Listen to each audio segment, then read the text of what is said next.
안녕하세요. 역사쌤 김전희쌤입니다. 자, 오늘 살펴볼 내용은 도시와 농촌의 변화예요. 일제 식민 통치 시기 때 어떠한 정책들이 우리나라의 도시와 농촌 변화에 영향을 주었고, 또 이러한 변화는 우리 민족의 삶에 어떠한 영향을 주었는지 살펴보도록 하겠습니다. 자, 바로 수업 시작하도록 할게요. 자, 그러면은 오늘의 학습 목표부터 한번 살펴보도록 하겠습니다. 자, 식민지, 농촌과 도시의 변화를 통해서 당시 우리 민족의 생활을 파악할 수 있다. 자, 당시에 어떠한 모습이 있었는지, 그리고 그 모습을 통해서 우리 민족이 어떻게 살았는지를 살펴보도록 할게요. 자, 우선 첫 번째로, 오늘 살펴볼 내용 중에 첫 번째로 농촌 사회의 계층 변화를 살펴보도록 할게요. 사회의 계층 변화. 농촌부터 살펴본다라는 거고, 자, 이렇게 봤을 때 일제강점기에 몇 가지 정책들로 인해서 농촌사회, 기존의 우리나라의 농촌사회가 많은 변화를 일으키게 됩니다. 그랬을 때 이 정책들 두 가지가 있는데요, 이 두 가지는 토지랑 관련이 되어 있습니다. 한번 추측 한번 해보실까요? 뭐지? 이 뻘쭘함은? 자, 두 가지인데, 자, 토지니까 당연히 토지조사 사업. 그렇죠? 토지조사 사업. 이게 첫 번째가 되겠고요. 자, 토지를 얻었으니까 뭐가 필요해? 쌀이 필요해. 그러니까 산미 증식 계획. 요렇게 있다라는 거. 자, 그런데 토지조사 사업이랑 산미 증식 계획, 명분은 뭐예요? 근대적인 토지 제도의 확립이야. 산미 증식 계획? 많은 쌀을 생산해가지고 식량난을 해결하는 거야. 그런데 실질적으로는 어떻게 운영이 됐습니까? 우리나라의 많은 토지들을 수탈해 나갔죠? 우리나라에서 많이 쌀을 만들었어. 그런데 이 쌀들을 더 많이 수탈해 가잖아요. 그랬을 때 이런 정책들로 인해서 농촌 사회는 그 삶이 윤택해졌을까요? 더 힘들어졌을까요? 그렇지. 당연히 이러한 정책들로 인해서 농촌의 삶 더 힘들어지죠. 의 삶 더 힘들어진다. 자, 그랬을 때 이러한 일제 정책으로 인해서 농촌의 이 전통적인 이 계층이 분화가 되게 됩니다. 자, 딱 보죠 한번. 자, 우선은 자영농이 있어요. 사실 자영농은 가장 안정적인 형태의 농촌의 계층이라고 보시면 됩니다. 내 땅에서 내가 농사 지어가지고 밥 벌어 먹고 사는 거야. 그렇기 때문에 가장 안정적이란 말이야. 그런데 이게 이제 이러한 정책들로 인해서 땅을 뺏기고 뭐 수리조합비를 막 부과한다든가, 아니면 억지로 이제 이러한 정책들에서 쌀을 뺏긴다든가, 이러한 모습들을 통해 가지고 자영농이 분화하는 모습들을 보이게 됩니다. 자, 어떻게 분화하게 되는가? 두 가지를 볼 수가 있는데, 자소작농, 자소작농, 그리고 다른 걸로는 뭐가 있느냐? 소작농. 소작농. 자, 자소작농은 뭐냐면은 자영업이랑 소작농이랑 같이 하는 거야. 투잡을 뛰는 거야. 여러분, 투잡이 좋은 걸까요? 힘들어. 내가 이 하나의 직업 가지고 먹고 살기가 힘드니까 두 가지를 하는 거잖아요. 자영농, 소작농. 내 땅 가지고는 내 생활이 영유가 안 돼. 살 수가 없어. 그러니까 일을 하나 더 하는 거지. 자, 소작농은 뭐예요? 말 그대로 나를 그냥 다른 쪽에 맡기는 거야. 힘들다는 거야. 토지 뺏기니까 어떻게 해? 당연히 소작농으로 들어갈 수밖에 없지. 결국에는 이 농민들의 삶이 더욱더 팍팍해졌다는 것을 알 수가 있습니다. 자, 그랬을 때 특히 여러분들은 이 소작농에서 좀 관심을 가져주셔야 돼요. 자, 소작농은 또 어떻게 이제 분화가 되느냐 살펴봤을 때, 자, 우선 첫 번째로 어디로 가게 되느냐? 힘들어. 그러니까 산으로 가게 됩니다. 그러면서 화전민이 뭐냐면은 산에 들어가가지고 이제 불 태워가지고 거기에서 이제 농사 짓고 사는 사람들이에요. 막 이제 세금이라든가 좀 소작하기 힘들어가지고. 그랬을 때 되게 좀 이 사람들의 삶이 힘듭니다. 뭐 화전민으로 해가지고 이제 땅을 겨우 개간했어. 그랬는데 원래 본 주인이 나타나가지고 막 땅 다시 내놓으라고 하기도 하고요. 또 되게 무거운 소작을 부과하기도 하고, 또 산이잖아요. 농사를 해도 얼마 잘 나오지가 않습니다, 이 당시에. 그러다 보니까 굉장히 힘든 삶을 살았다라는 거 여러분들이 기억을 해주시고요. 난 그냥 평지에서 그냥 농사 지으면서 살래. 대신 소작료 꼬박꼬박 바칠래. 이런 사람들을 뭐라고 하느냐? 농업에 그냥 종사하는 사람들, 종사자. 우리가 일반적으로 잘 아는 소작농들을 얘기합니다. 자, 그리고 마지막으로 망했어요. 실업자가 돼서 돌아다니는 사람들도 생겨나게 된다. 자, 요렇게 이제 이 자영농층이 분화가 되는데, 여기서 끝 이게 아니라 이들이 결국에 이제 어떻게 되느냐? 도시로 넘어가게 됩니다. 우리 통합사회 때 배웠죠? 이촌향도 농촌에서 도시로 가는 모습들을 살필 수가 있겠고요. 또 이 외에 다른 또 이제 3가지의 예시가 있는데, 자, 우선은 해외로 이민을 떠나게 돼요. 이민. 헬조선이다. 큰일 났다. 다른 곳으로 가야 돼. 그랬을 때 우리 너무나 잘 알고 있습니다. 지역들. 자, 만주가 있겠고요. 또 어디가 있겠죠? 연해주가 있겠고요. 그리고 또 어디? 일본이 있겠고요. 일본도 많이 갑니다. 그리고 기회의 땅, 미주 지역도 많이 간다라는 거 기억을 하시면 되겠고요. 더불어서 방금 말씀드렸죠? 아까 도시로. 사실 오늘 이제 주요 살펴볼 내용이 농촌과 농촌의 이 변화와 도시의 삶을 살펴보려고 해요. 도시 같은 경우 이 사람들 돈 많겠습니까? 도시로 상경한 사람들이? 없으니까 올라간 거지. 당시 빈민층을 구성하게 되고요. 빈민, 막 모모꾼, 뭐 그런 사람들, 상도꾼, 아니면 상도꾼이 아니지. 상도꾼이 아니라 이제 지게꾼, 인력거꾼, 이러한 사람들, 혹은 임노동자, 이러한 사람들이 이제 도시의 구성층으로 만들어지게 된다라고 보시면 될 것 같습니다.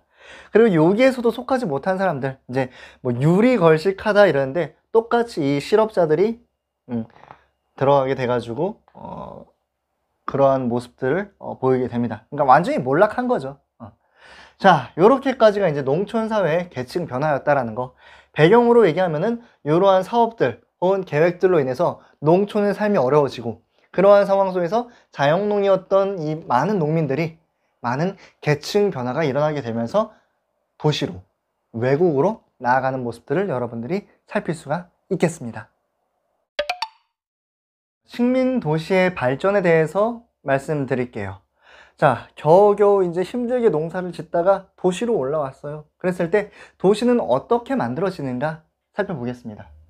자, 식민지 도시들은 주로 이제 식민지 정책에 의해서 만들어지고 발전을 하게 돼요. 그랬을 때 아주 큰 역할을 하는 게 바로 철도입니다. 그래서 철도에 대해서 간단하게 살펴보도록 할게요. 자, 철도는 수도, 서울을 중심으로 이제 만들어져요. 그랬을 때 우리 이렇게 이제 기억을 하세요. 경, 동그라미, 선, 이렇게. 그랬을 때 서울, 수도 경 쓰는 거야. 경성. 그랬을 때 수도로, 서울로 가는 어디 도시? 선. 어디 도시? 선. 자, 살펴볼게요. 우선 가장 가까운 인천, 경인선, 인천. 자, 일본이랑 가장 가까운 부산, 경부선. 그리고 대륙 침략을 위해서 만들었던 신의주, 의주에 있었던 경의선. 경의선. 자, 요 내용이 지금 똑같이 가고 있죠? 그리고 일제강점기 이후로 이제 만들어진 철도들이 있어요. 그랬을 때 호남선, 비 내리는 호남선. 죄송합니다. 갑자기 신났어요. 자, 호남선 얘기했을 때 이제 호남선이랑, 그리고 여기 이제 원산 쪽에 있는 원산. 여기 이제 되게 지하 자원들이 많거든. 그리고 나중에 공업단지로 막 설치가 되거든. 그랬을 때 경원선. 마지막으로 더 올라가서, 요 아래 올라가서 이제 가는 곳이 함경선. 이렇게 이제 보시면 되겠습니다. 그랬을 때 요걸 좀 어려운 말로 X자 간선 철도라고 얘기를 합니다. 그래서 실질적으로 아까 말씀드렸지만 일제의 통치의 원활을 위해서, 그러니까 효율적으로 조선을 통치하기 위해서 이 철도들을 만들었다. 여러분들이 이렇게 기억을 하시면 돼요. 그리고 이 철도와 이 개항지를 중심으로 1910년대 도시가 이제 발생을 하게 됩니다. 도시가 발생이 아니라 도시가 발달을 하게 돼요. 그래서 1910년대 같은 경우는 주로 개항지라든가 그리고 철도 인근에 도시가 발달하게 된다. 뭐 원산이라든가 부산이라든가 원래 컸는데 더 커진다라는 거지. 뭐 대전이라든가 중간 지점이었던 그러한 모습들을 살필 수가 있고요. 이후에 이제 두 번째로 넘버 2, 1930년대로 갑자기 껑충 뛰게 되는데, 자, 요거는 제가 좀 부연 설명을 하겠습니다. 우리 아직 이제 1930년대 민족 말살 통치를 배우지 않았는데요. 이 당시가 어떠한 시기인지 간단하게 설명을 드리면은 조그마한 일본이 거대한 중국을 집어삼키려고 하고 있었습니다. 1931년 만주사변, 1937년 중일전쟁, 그리고 나중에 1941년 태평양 전쟁까지 일본이 전쟁을 위해서 완전히 이제 올인하는 그런 모습을 보이게 돼요. 그랬을 때 이 조그만 일본이 엄청 큰 중국이라든가 미국을 상대하려고 할 때 당연히 국가의 모든 시스템을 전시체제로 바꿔야겠죠. 그쵸? 그게 이제 이제 뭐라고 얘기하냐면은 전시체제라고 얘기를 합니다. 그래서 여러분들 기억하실 때 1930년대 이후부터는 전시체제 이렇게 기억을 해주세요. 자, 그랬을 때 전시체제 때 당연히 전쟁해야 되니까 공장들 많이 만들어야 될 거 아니야. 탱크 뽑아야 되고 막 전투기 뽑아야 되고 그래야 되잖아. 그런데 뭐 낫들고 싸울 거야? 대장간에서 만들 거야? 아니잖아. 엄청난 공장들을 만드는데 주로 도시들이 공장단지 주변에 이제 발전을 하게 됩니다. 특히 공장단지는 주로 어디 있냐면은 당시 우리나라 부러졌어요. 자, 북쪽 지방에 공장단지가 주로 만들어지게 됩니다. 자, 그런데 이러한 모습들은 사실 이게 이제 해방 이후에도 이런 영향력이 간다. 무슨 말이냐면은 이 사업으로 인해서, 그러니까 1930년대 이제 북쪽에서 공장단지라든가 도시들이 많이 발전하게 되면서 해방 이후에는 북쪽이 더 발전을 해요. 북쪽이 더 발전을 해. 그래서 해방 이후에 막 북한이 우리나라에 막 전기 끊고 그러거든. 우리나라는 근데 전기를 막 자체적으로 생산할 수 있는 시설이 되게 미비했단 말이야. 그러다 보니까 되게 남북 간의 경제 발전의 차이가 아주 그냥 불균형한 그러한 모습들을 살필 수도 있습니다. 뭐 전라도 지방은 뭐 그냥 개발을 거의 안 한다고 보시면 돼요.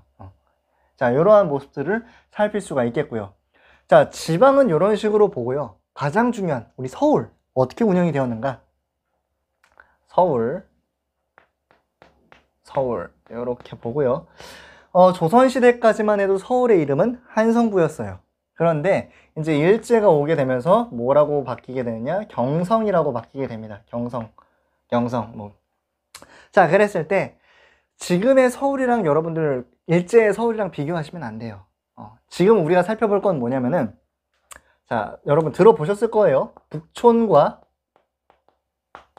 북촌과 남촌의 발달 과정을 살펴볼 건데, 지금은 이제 강북, 강남, 그리고 강서, 강동 이렇게 있잖아요. 근데 이 당시 같은 경우, 일제강점기 같은 경우는 강남이라든가 이런 데가 개발이 안 됐단 말이야.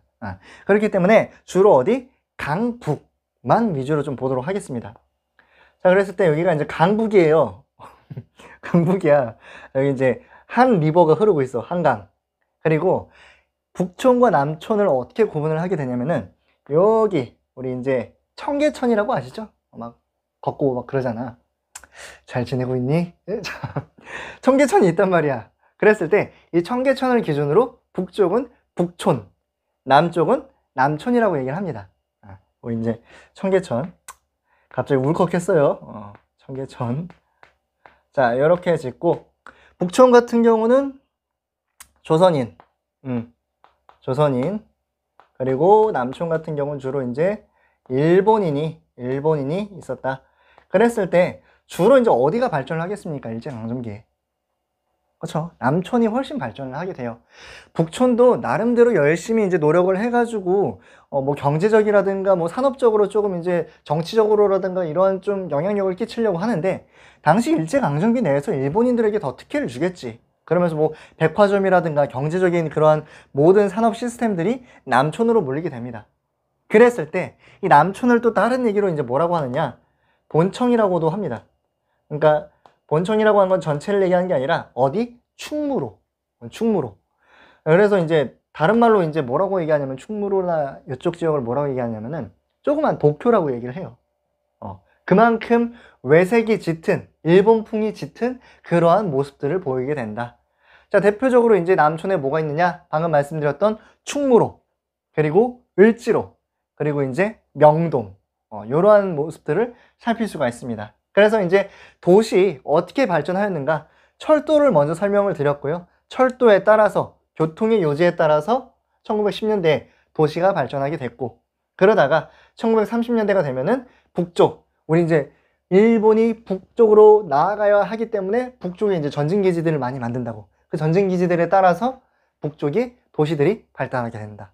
그리고 우리의 서울, 어떠한 모습들이 있는가? 조선 사람들이 거주하고 있었던 북촌과 일본 사람들이 주로 거주하고 있었던 남촌. 다 산다라기보다는 영향력을 끼치는, 뭐 이렇게 보세요. 그랬을 때 남쪽, 이 남촌이 더 어떻게 보면은 중심지의 역할을 하고 있었다라는 것까지 기억을 하시면 되겠습니다. 자, 마지막으로 의식주, 생활의 변화에 대해서 살펴보도록 하겠습니다. 자, 어떻게 보면은 지금 우리가 입고 있는 이 옷, 약간 좀 지식인처럼 꾸며봤는데 괜찮을까요? 약간 개화기 때 약간 그런 지식인같이 입어봤는데 일제강점기에 죄송합니다. 자, 바로 시작할게요. 자, 지금의 이런 모습들을 어떻게 보면 만들게 된 그러한 시기가 바로 일제강점기라고 보시면 될 것 같은데, 그랬을 때 어떠한 모습들로 의식주, 옷과 먹는 것과 그리고 사는 것이 변화가 되었는지 살펴보도록 할게요. 이 파트 같은 경우는 특히 조금 사진이 좀 많이 필요합니다. 네. 자, 의식주 했을 때 먼저 첫 번째로 의부터, 옷부터 살펴볼게요. 자, 지금 제가 입고 있는 건 양잠이에요. 양복이란 말이야. 서양식의 옷이란 말이야. 그랬을 때 당시에 누가? 관료층과 관직에 있는 사람들, 그리고 공부를 좀 하신 분들, 학생이라든가 이제 지식인들, 2층을 중심으로 뭘 입게 되는가? 바로 양복을 입게 됩니다. 양복. 왜냐면 이제 얘네들은 깨어 있다고 생각을 하는 거거든. 근대화가 되어 있다고 생각하는 거거든. 그러다 보니까 양복을 입게 된다. 그랬을 때 대다수의 우리나라 사람들은 뭘 당시에 입고 있었는가? 대다수는 실제로는 한복이라든가, 똑같이 입고 있습니다. 한복이라든가, 혹은 한복이랑 이제 서양식, 뭐 고무신이라든가 이런 걸 이제 혼용해가지고, 혼용해서 옷을 입게 된다. 또 이제 한복을 편하게 입는 개량한복. 쌤도 개량한복이 있어요. 나중에 한번 입어볼게. 근데 좀 추해. 나는 그렇게 멋있는 모습이 아닌가 봐. 슬퍼. 어쨌든 개량한복이라든가 이러한 모습들도 있다라는 거. 자, 그리고 아까 말씀드렸죠? 전시체제. 이 전시체제가 되게 우리 민족의 모습에 큰 변화를 만들게 됩니다. 전시체제 아까 말씀드렸을 때 이제 1930년대 이후라고 말씀드렸죠? 그랬을 때 요거 이제 가로 열고 전시체제라고 말씀을 드리고요. 자, 이때는 이제 어떻게 변화하게 되는가? 옷을 입는 게, 자, 활동적이어야 돼. 막 열심히 이렇게 일해야 돼. 전쟁이란 말이야. 남자는 이제 군복 비슷한 옷을 입게 되고요. 약간 카키색의 약간 그런 옷들을 입어요. 활동하기 편한 그런 옷들을 입도록 하게 하고, 여자 같은 경우는, 자, 우리 이제 시골 가면 할머님들이 농사일 하실 때 약간 파자마 같은 거 입잖아.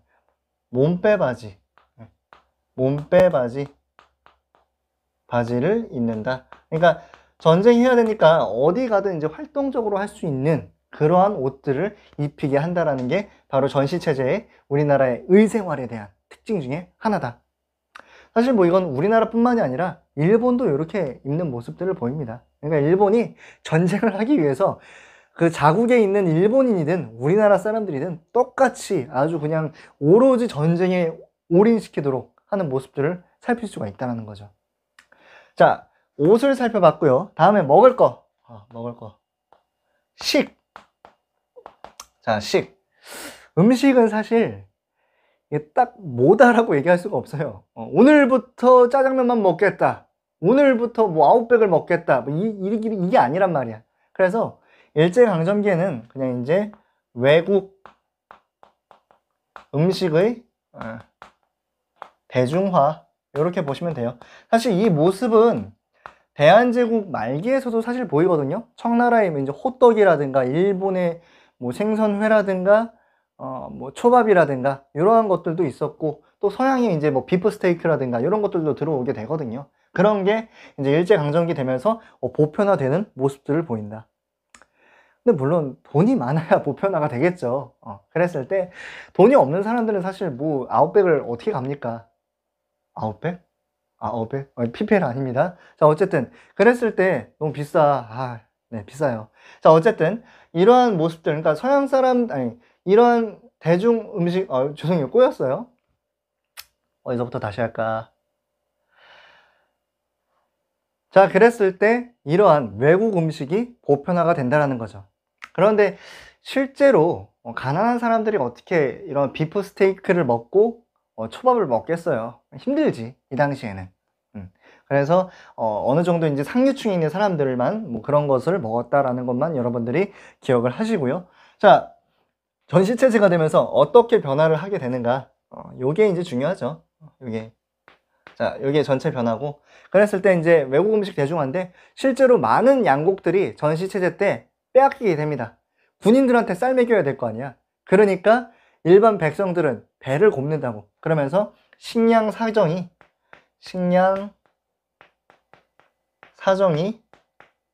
아주 열악하게 되는 모습들. 그래서 나중에 이제 막 만주에서 아주 싼 조, 피, 막 수수, 잡곡 이런 것들을 수입하게 된다는 것까지 살필 수가 있겠습니다.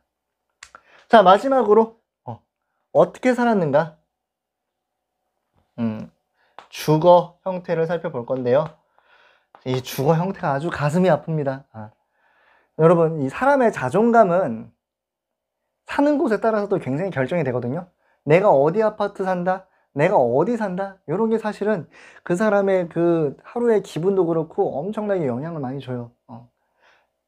자, 그렇다고요. 자, 그랬을 때, 자, 우리나라 이제 주로 이제 주거 같은 경우는 도시를 위주로 살펴볼 겁니다. 왜냐면은 시골은 그렇게 큰 변화가 여러분들이 이제 괄목할 만한 변화가 크게 보이진 않아요. 그랬을 때 도시, 가옥들이 어떻게 바뀌는가? 한옥에서 개량 한옥으로 바뀌게 된다. 개량 한옥. 한옥을 조금 개량했어. 이러한 모습들. 혹은 1920년대 되면은 문화 통치죠. 문화 가옥. 문화 가옥 이런 게 생기게 돼요. 문화 가옥이라고 얘기하기도 하고 이제 주택. 그러니까 쉽게 얘기해서 서양식의 모습들도 차용하는 아주 이제 고급 주택들을 이제 얘기를 합니다. 자, 이렇게까지 이제 살펴볼 수가 있겠고요. 분필 잠시만요. 자, 이제 30년대 이후, 특히 이제 40년대가 되면은 도시의 인구가 엄청나게 몰리게 돼요. 그러면서 기존의 이제 단독주택 개념에서 연립주택 개념으로 도입이 되게 됩니다. 그게 이제 영단주택이라는 건데, 영단주택. 요거는 이제 우리 일반적으로 알고 계시는 연립주택의 형태를 얘기를 합니다. 사람들이 많으니까 한 곳에 이제 끼어 담아야 될 거 아니야. 그러한 모습들. 그리고 더불어서 여기선 지금 언급을 안 했는데 하나 또 말씀드리면 이제 토막집이라고 있습니다. 이렇게 하고 토막집. 자, 근데 토막집 여러분 딱 들었을 때 어떤 느낌이 들어요? 잘 사는 것 같아? 으리으리해? 아니지, 뭔가 조금 약간 흙 같은 느낌이 들자. 막 그러잖아. 뭐냐면 여러분들 좀 슬픈 얘기지만 신석기 시대로 다시 돌아간 거야.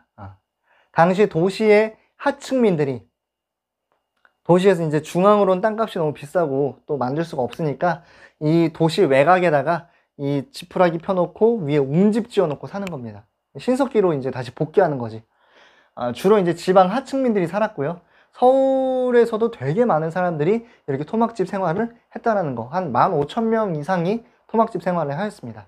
이러한 모습들. 그러니까 이제 계량 한옥에서 문화가옥, 영단주택, 그러나 토막집도 있었다라는 것까지. 자, 요렇게까지 해서 의식주까지 살펴봤습니다. 자, 그래서 어떻게 우리나라 사람들이 일제강점기에 생활을 했는지 간단하게 살펴봤습니다. 자, 이상으로 당시 일제 식민지 시대의 도시와 농촌의 변화 과정에 대해서 살펴봤습니다. 자, 오늘 내용 같은 경우는 꼭 여러분들이 내용을 확인을 해주시고 암기해 주시길 바라겠고요. 다음 시간에 뵙도록 하겠습니다. 안녕.